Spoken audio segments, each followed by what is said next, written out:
Just united front was determined this morning that we had a meeting for, and not to tattletale, but 0 members of Team Clark were very present for that. But no, we were just You heard that right. Kelsey Plum just threw Caitlin Clark under the bus for no apparent reason other than what many are already chalking up to old-fashioned jealousy. This All-Star weekend might have just made history, and not for the right reasons. I'm a new WNBA fan. Why is she throwing shade at Clark? Because she's an idiot and she's jealous. Y'all need media training, bro. Like, I hate to see y'all really need media training. This was so unnecessary. And then you gonna take shots after that trash game y'all displayed? So what exactly happened during the weekend that has all of the sports media buzzing? We got all the juicy details, and what we are about to reveal may be deeper than any money negotiations. Let's get into it. We're watching the Indiana Fever. More specifically, we're watching Caitlin Clark. These players know that, and they hate it. And they can't even hide it. In the post-game presser, Plum smirked and announced, not to tattletale, but 0 members of Team Clark were very present for that, calling out Caitlin Clark and her crew. The "that" Plum referenced was the private players-only meeting earlier that morning, where a majority of All-Stars approved the plan to warm up in stark black shirts reading "Pay us what you owe us," a not-so-subtle jab at the league's revenue split. Kelsey Plum decided to give some backstory about these shirts, and she took a shot at Caitlin Clark. And Sabrina Ionescu did not like this shit, by the way. And you can just see, even with the way Sabrina Ionescu's reacted, she's like, what did you just say? Sabrina's eyes bulged as she whispered, "That didn't need to be said." A shocking moment that flipped Plum's casual dig into a live broadcast awkward moment. we had a very that really needed to be mentioned.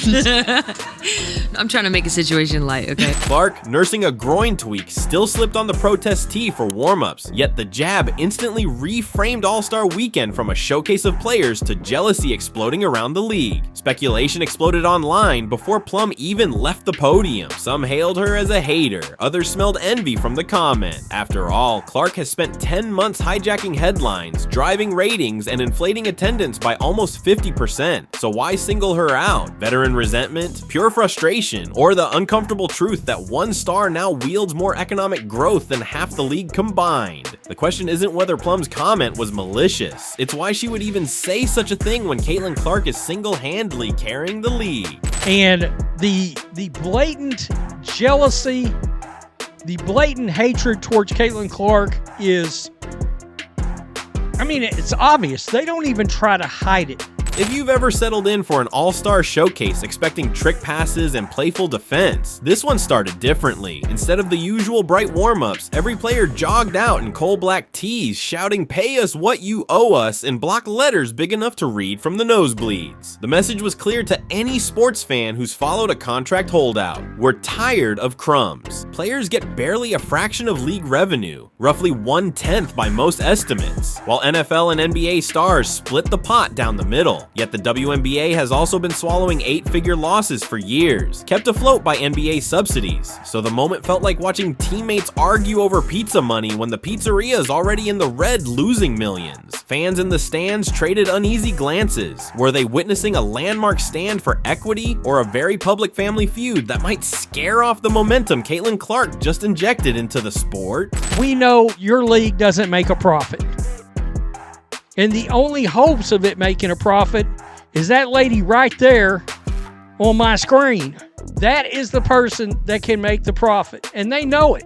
Y'all only got close to the green for the first time ever because of Caitlin Clark's shirt. Players countered that a looming $3.38 billion TV deal starting 2026 should finally lift salaries out of the bargain bin, and these shirts were their opening statement before CBA talks hit the trench. Either way, the shirts took over the night, but the visual protest might not have gone the way players had wished. Moments after tip-off, the internet hurled back memes, factual jokes, and a very public economics lesson that would drown out the actual game. It may not have been the attention that the players wanted, but the attention was there, but for all the wrong reasons.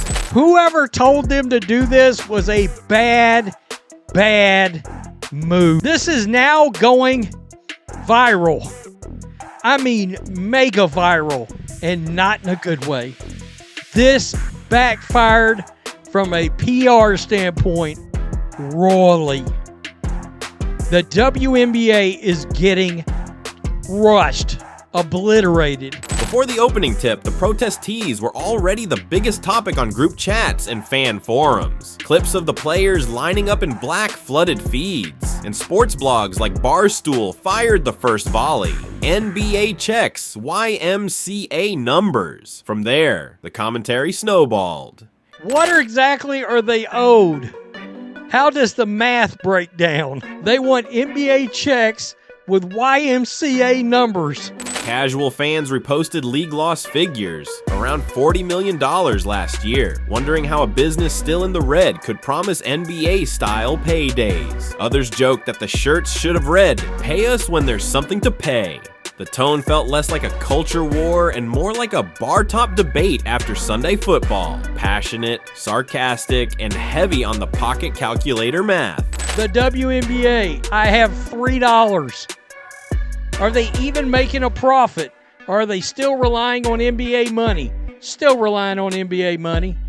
The league lost $50 million last year. What exactly do they owe them? Them relying so heavily on Caitlin Clark, one player, to generate their money. It's going to take some time, man, to get y'all those $200, $300 million contracts, bro. It just is. This isn't like a one and done thing that's going to take, you know what I'm saying, a year or two. Y'all got to show proven years of winning. And the way y'all attacking Caitlin Clark, beating her up, battering her, I don't know what the future even looked like for y'all with viewership and entertainment. By halftime, it was clear the shirts had hijacked the storyline. The All-Star game and three-point contest were relegated to side notes. The main event was a league trying to square bold demands with nothing or no one to back it up except for Caitlin Clark. They did all of this under the glare of a skeptical and harsh internet crowd, which yanked the spotlight right back to Kelsey Plum's comment, setting the table for a showdown no PR department can spin away. This woman's just trashy, dog. Like, Kelsey Plum is trashy, bro. There's a reason why Darren Waller left your ass. Smart man, by the way, because his salary was pretty nice when he signed with the Giants. You tried to get them more money last year behind the scenes. They still didn't like you. You came out and spoke out for black women and black women athletes, especially black women basketball players. They still don't like it. Don't matter what you do. The peers of the WNBA do not mess with you. It just is what it is. By the time the online roasting reached full boil, Kelsey Plum's comment wasn't just a throwaway line. It was the night's villain origin story. Every sports fan knows you don't ice your own hot hand. Yet that's how Plum's comment landed once viewers digested the numbers behind Caitlin Clark's rookie surge. Since Clark's debut, league attendance is up almost 50%. National telecasts have posted their best ratings in a decade, and more than 1/4 of all WNBA jerseys sold carry her name. Pay us what you owe us. Number one, you could just change that into pay us what you owe me. Because Caitlin Clark is the only player that deserves to get paid in the whole damn group. So when Plum pointed out that Team Clark skipped the morning shirt meeting, the internet treated it less like friendly locker room ribbing and more like a veteran taking an elbow at the teammate who just doubled ticket revenue. The side-eye only grew when clips emerged of Clark nursing a groin tweak, pulling the same protest tee over her warm-ups anyway. Proof she backed the message even if she missed roll call. That's like shaming the headliner who sold every ticket because she missed sound check. Let's be serious here. Caitlin Clark is the one bringing in the numbers. We watched the ticket prices drop 50% when Caitlin Clark was announced that she will not be participating due to her injury.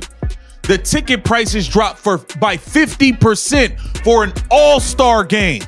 That should tell y'all other players, you're not as popping as you think you are. I'm sorry. From a fan seat, it felt like a subtle jab to the league's superstar. Analysts quickly framed Plum's comment as the latest sign of jealousy simmering beneath the league's sudden spotlight. Whether that's fair or not, the optics couldn't be worse. The player driving sponsorship buzz was singled out the very night everyone wanted the focus on equal pay. Plum's dig unintentionally underscored the elephant in the locker room. Jealousy isn't a great negotiation strategy. Even sympathetic fans began asking why energy aimed at the commissioner suddenly detoured toward Clark, who is fueling their best leverage in decades. What was the point of her saying that? They're their own worst enemies. It's crazy. Nobody hates on women more than other women. The shit is crazy. Kelsey Dumb strikes again. Kelsey Plum is insufferable. You know what? Caitlin Clark didn't have to do that. She didn't have to wear the shirt or anything, but she did it out of solidarity and good faith to help support the WNBA and the other players.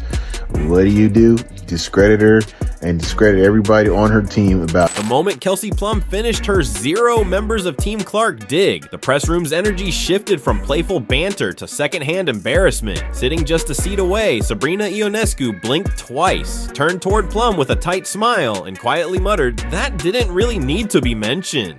Reporters caught her tone, half disbelief, half damage control, and the podium felt 10 degrees hotter. Ionescu's eyebrows arched in that universal "did she really say that" expression. A brief silence followed, long enough for everyone to realize Plum's aside had just hijacked the presser's narrative. The atmosphere grew so awkward that everyone knew Plum had messed up. These women are insufferable.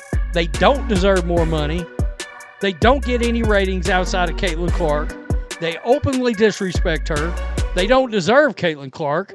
They don't deserve attention. They don't deserve a league. Part of me just does wish you would be like, look, man, I'm tired of y'all disrespecting. I'm tired of y'all hating and taking shots. Go figure this out on your own. Let me see y'all get a deal done without me, without my numbers, without my fans who y'all all claim was racist. Y'all called all of her fans racist, but you want to use the numbers supported by those same racist fans. You want to use those numbers to try to get more money. Ionescu tried to steer talk back to the shirt's larger purpose, but the room was already buzzing about jealous All-Star Weekend. Her visible discomfort was how every fan was feeling, which begs the question fans are already crunching. How big is the Caitlin Clark effect that has veterans turning against her on live TV?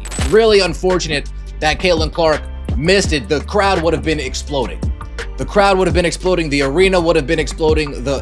Oh man, a big miss as far as the WNBA is concerned. In short, every extra eyeball the shirts were pleading for is already glued to the screen whenever Clark checks in, making her more walking proof of concept than rookie. When owners and players square off in CBA talks, these are the stats both sides will keep sliding to the center of the table. Each data point underscores the central irony of Plum's post-game jab. The superstar she singled out is also the league's best talking point when negotiations open this fall. So when the bargaining table finally rolls out, every demand will pass through one silent filter. How does it play with the Caitlin Clark economy?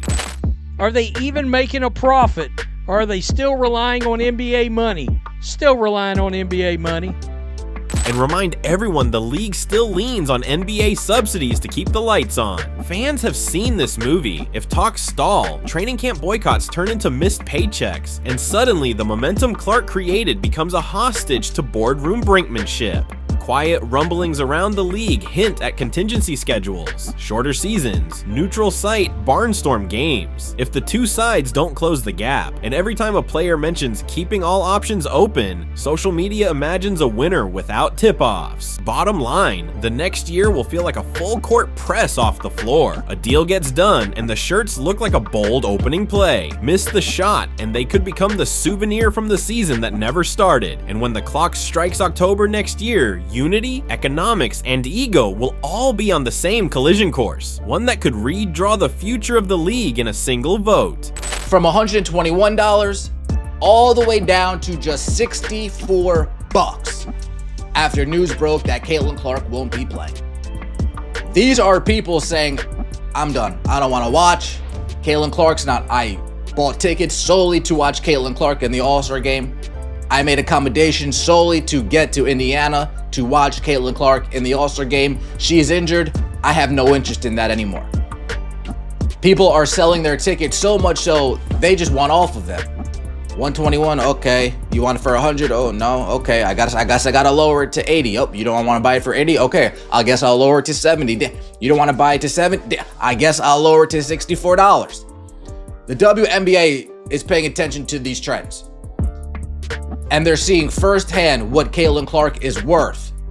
to this league. One t-shirt stunt blew the game wide open. Kelsey Plum's quick jab reminded everyone that locker room beef never really stays in the locker room, and those bold "pay us" letters made fans and owners alike look straight at the league's shaky bank account. The online booing was loud, the numbers were ugly, yet the call for bigger paychecks suddenly feels legit. Why? Because Caitlin Clark's breakout season just proved the W can pull cash and eyeballs the old ledgers never dreamed of, but only if the league keeps her and her swelling fan base locked in. 3 months until the CBA horn sounds. Owners wave last year's losses like a stop sign. Players flash sellouts and a monster TV deal. Somewhere between those two ends of the court is a play that bumps salaries without sinking the league. Or if the talks brick, triggers a strike that wipes out every game Clark sparked. The next big whistle might not come from a foul. It might crackle through a Zoom call where agents, execs, and star guards haggle over revenue splits. And that sets up the question hanging from the rafters. When the smoke clears, will we remember this as the night players finally banked what they're worth, or the night a t-shirt blew up the whole league? Comment down below what you think about the players' salaries. Subscribe as the real action is already tipping off in back rooms, and you won't want to miss a moment.